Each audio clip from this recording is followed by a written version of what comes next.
साथियों नमस्कार, स्वागत है आपका मेरे YouTube चैनल GICC अल्मोड़ा पर। आज हम बात करेंगे कुछ फैक्ट्स की और उसके बाद कोठारी कमीशन की, और फिर हम चलेंगे मैक्स वेबर के साथ नौकरशाही सिद्धांत की ओर। फैक्ट्स की अगर बात करेंगे तो शिक्षा के बारे में बात करेंगे, तो शिक्षा जो है समवर्ती सूची का विषय है। समवर्ती सूची का विषय मीन्स कि ऐसे विषय जिस पर केंद्र और राज्य दोनों कानून बना सकते हैं, लेकिन जब कानूनों में टकराव हो तो केंद्र का कानून अधिक प्रभावी माना जाएगा। संस्कृति और शिक्षा संबंधी मूल अधिकार का उल्लेख अनुच्छेद 29 और 30 में है। ठीक, यह अल्पसंख्यकों के हितों का संरक्षण करता है और शिक्षा संस्थाओं की स्थापना और प्रशासन करने के अल्पसंख्यक वर्गों के अधिकार को भी व्याख्यात करता है। Article 29 and 30। आर्टिकल 21 क ए ये बहुत महत्वपूर्ण है।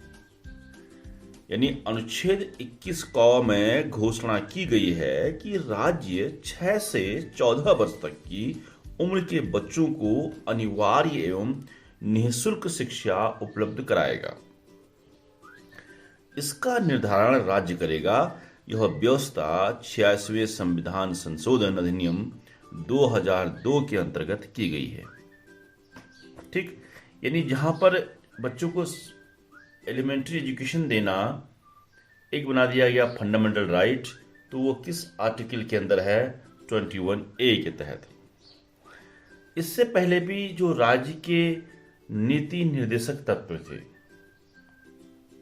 डायरेक्टिव प्रिंसिपल ऑफ स्टेट्स, ठीक, यानी 36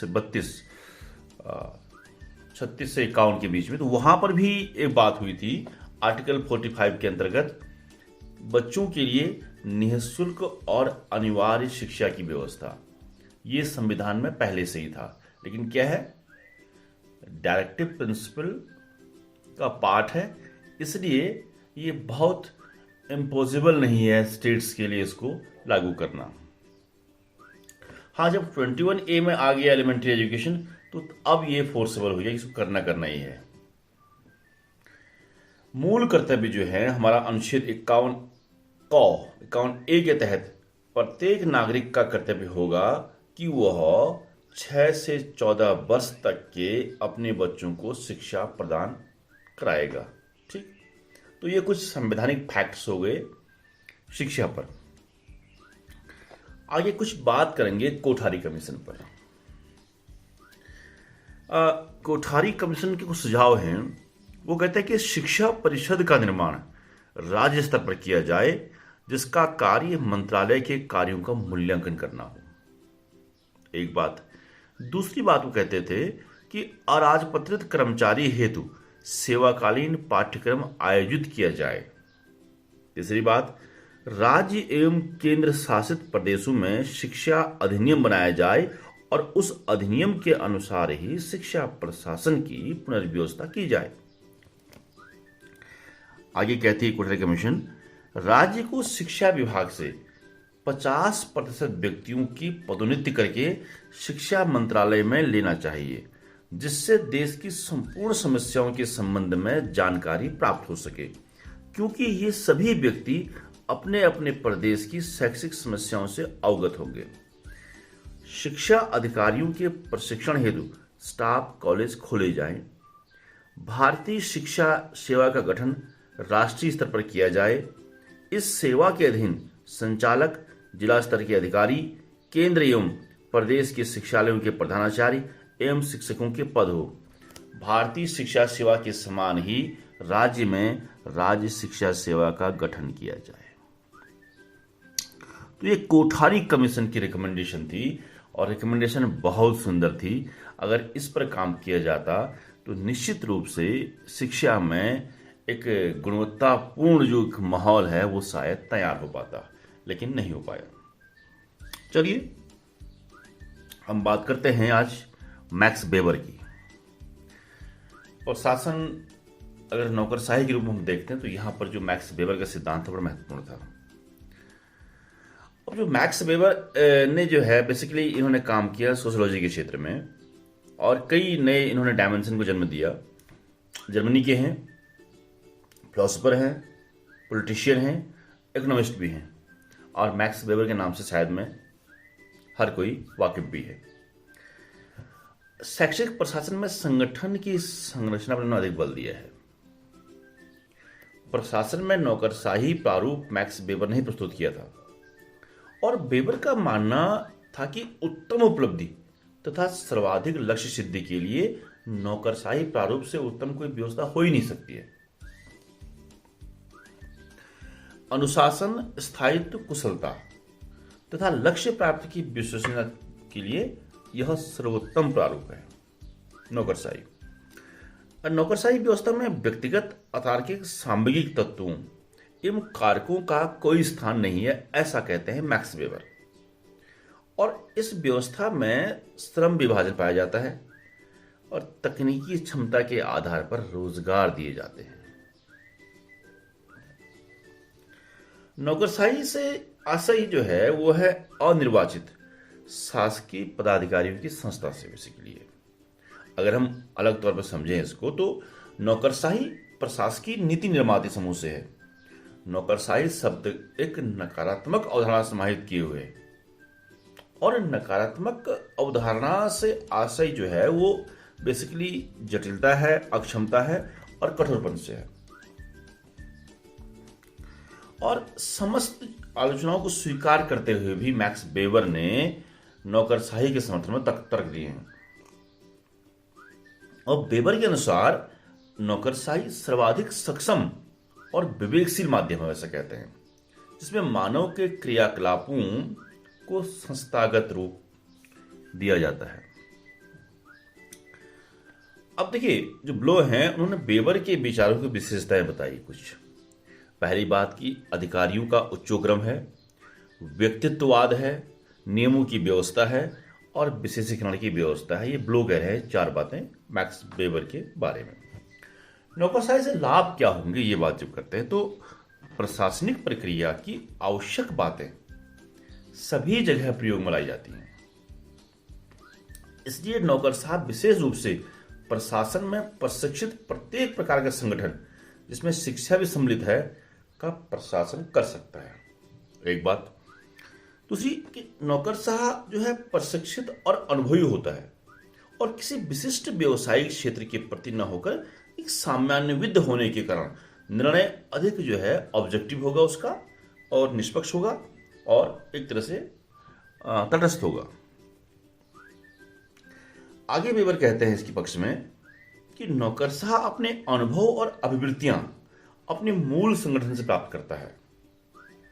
मूल संगठन का तात्पर्य है कि स्पर्धा से सामान्य चुनाव या विनिश्चयीकरण में उत्क्रम है या फिर निम्न पदवियों से उच्च पदवियों की ओर ऊर्ध्व संप्रेषण है अथवा इसके विपरीत तथा नियमों और परिनियमों के लिए दृढ़ता आदि होती है। स्पर्धा के माध्यम से अपनी पदवी पर आने के कारण वह देश में उपलब्ध सर्वोच्च गुणों का प्रतिनिधित्व करता है, ऐसा मैक्स वेबर कहते हैं। नौकरशाह विशिष्ट व्यक्ति नहीं बल्कि सामान्य व्यक्ति होता है जो एक व्यवसायिक कृत्य से दूसरे कृत्य में जाता रहता है। परिणाम स्वरूप वह सरकारी मशीनरी और प्रक्रियाओं के बारे में अपने ज्ञान और अनुभव के प्रकाश में ही सभी बातों पर व्यवहारिक रूप से विचार करता है।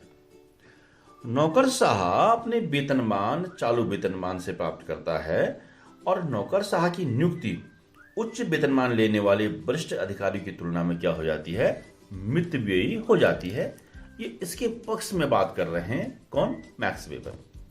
अब देखिए इन जनरल इसकी हानियां क्या हैं। इसकी जो हानियां हैं वो कुछ इस तरह से हैं। नौकरशाह का व्यवसायिक ज्ञान सीमित होता है और वह अपनी परिस्थिति तथा पदवी के कारण सफलता प्राप्त करता है। वह सत्तावादी होता है और अधीनस्थ कर्मचारियों के विचारों की अभिव्यक्ति जो है, जो उसके जो सबऑर्डिनेट हैं उनके जो विचार हैं, उनके विचारों की अभिव्यक्ति उनको प्रदान नहीं करता है। अर्थात उनके बीच कोई एक तरह से हम कहें कि एक हॉरिजेंटल जो है कम्युनिकेशन नहीं हो पाता है। दूसरी बात कि नौकरशाह है वो नियमों एवं परिनियमों के आधार पर कार्य करता है, जो कि न तो संगठन के लक्ष्यों की प्राप्ति में और न ही अच्छे मानव संबंधों में सहायक होते हैं। और ये बड़ी दिक्कतें भी आती हैं। बेसिकली अगर हम स्कूल्स की अगर बात करते हैं, कई जगह जो स्कूल प्रिंसिपल्स हैं या फिर जो अधिकारी हैं कि नियम ये कहता है, नियम ये कहता है, नियम ये कहता है। और इसमें क्या होता है, इन्हीं नियमों के चक्कर में क्या होता है कि कई बार संगठन में एक यूनिटी नहीं पाती है।